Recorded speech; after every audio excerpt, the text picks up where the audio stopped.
Most state laws that require reserve studies say that they need to be updated no less frequently than every 5 years.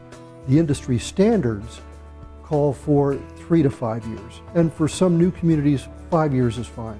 For some older communities that have a lot of conditions that are continuing to deteriorate, 3 years or 4 years is probably a little bit more prudent decision. The Community Associations Institute, when they developed the National Reserve Study Standards, provided for 3 levels of reserve study.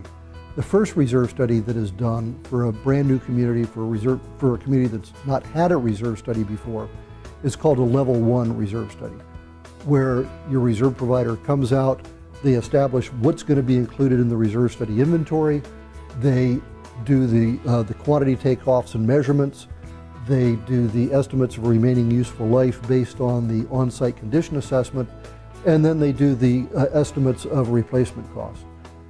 After all that information is gathered, then it's plugged into the reserve study and the analysis is done, and that's where the numbers come from.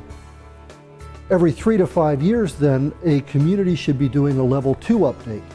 Basically, it's the same process where somebody comes out to the site, but they don't have to remeasure, because if the initial reserve study was done properly and in accordance with the National Reserve Study Standards, those quantities should already be provided, and so they're already known. So you don't have to replicate that portion of the process. There are some communities that come back a year or 2 after the last reserve study is done for a Level 3 update. We refer to that as a paper update. They may, for instance, a year after the reserve study is completed, replace all of their roofs or replace their parking lots. And so they know what those costs are. They know that they have new materials in place. And so they'll ask us to update the information on that particular component. And then at that point, we go through and we subtract 1 or 2 years, whatever's appropriate, from the life expectancy of the other components, and then recalculate the replacement costs so that they have an up-to-date reserve study. In a Level 3 study, it basically is more of an academic process. We're getting information from the client, we're going out and re-estimating the replacement costs, but nobody has to come out to the site to look at the conditions.